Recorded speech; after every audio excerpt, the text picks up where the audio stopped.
Peut-on utiliser le Oitsuki en combat? Pendant un bon moment, j'ai cru que non, mais j'ai changé d'avis par la suite et je vous explique tout de suite pourquoi.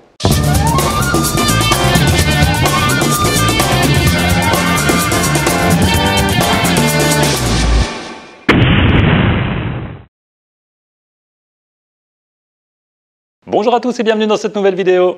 Une des premières techniques qu'on apprend en karaté, c'est le Oitsuki. Généralement, c'est la technique que le tori, donc la personne qui attaque, va utiliser en ippon kumite et que le uke, donc la personne qui défend, va tenter de bloquer ou d'esquiver. Donc ça, c'est très bien. Pour ce type d'exercice, ça marche très bien. Maintenant, est-ce que c'est possible d'utiliser cette technique en combat? Perso, je ne voyais pas bien comment, du coup j'utilisais presque toujours le Kizamitsuki ou le Gyakutsuki, mais jamais le Oitsuki. Cependant, j'ai compris petit à petit que le Oitsuki était tout à fait utilisable, encore faut-il savoir comment et quand. Quand vous êtes en phase d'observation avec votre adversaire, vous êtes à une distance respectable comme ceci, prêt à attaquer ou à contrer, c'est certainement pas à ce moment-là que vous allez utiliser votre Oitsuki. Là, vous allez vous faire contrer 15 fois. Donc, quand c'est qu'on l'utilise, une chose importante à savoir, c'est que le Oitsuki, oi vient du verbe ou en japonais qui veut dire poursuivre. Donc, on peut déduire que le Oitsuki, c'est un coup de poing où on va poursuivre son adversaire. À quel moment est-ce qu'on poursuit son adversaire? Par exemple, si c'est moi qui initie l'échange avec une autre technique.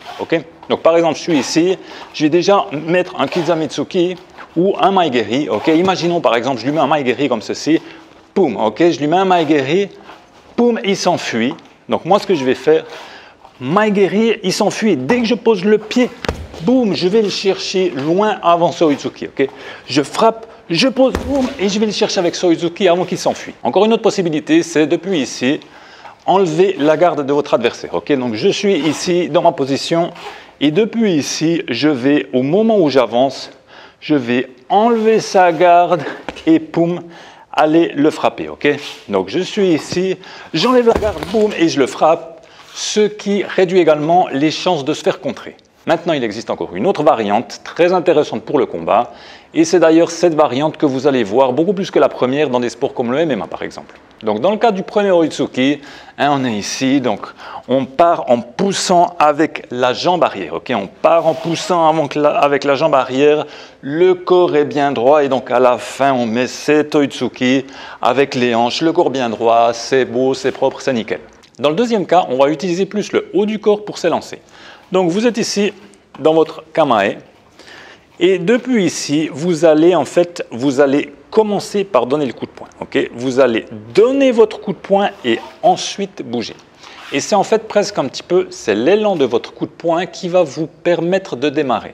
Ici, ce qu'on veut, c'est essayer de surprendre notre adversaire.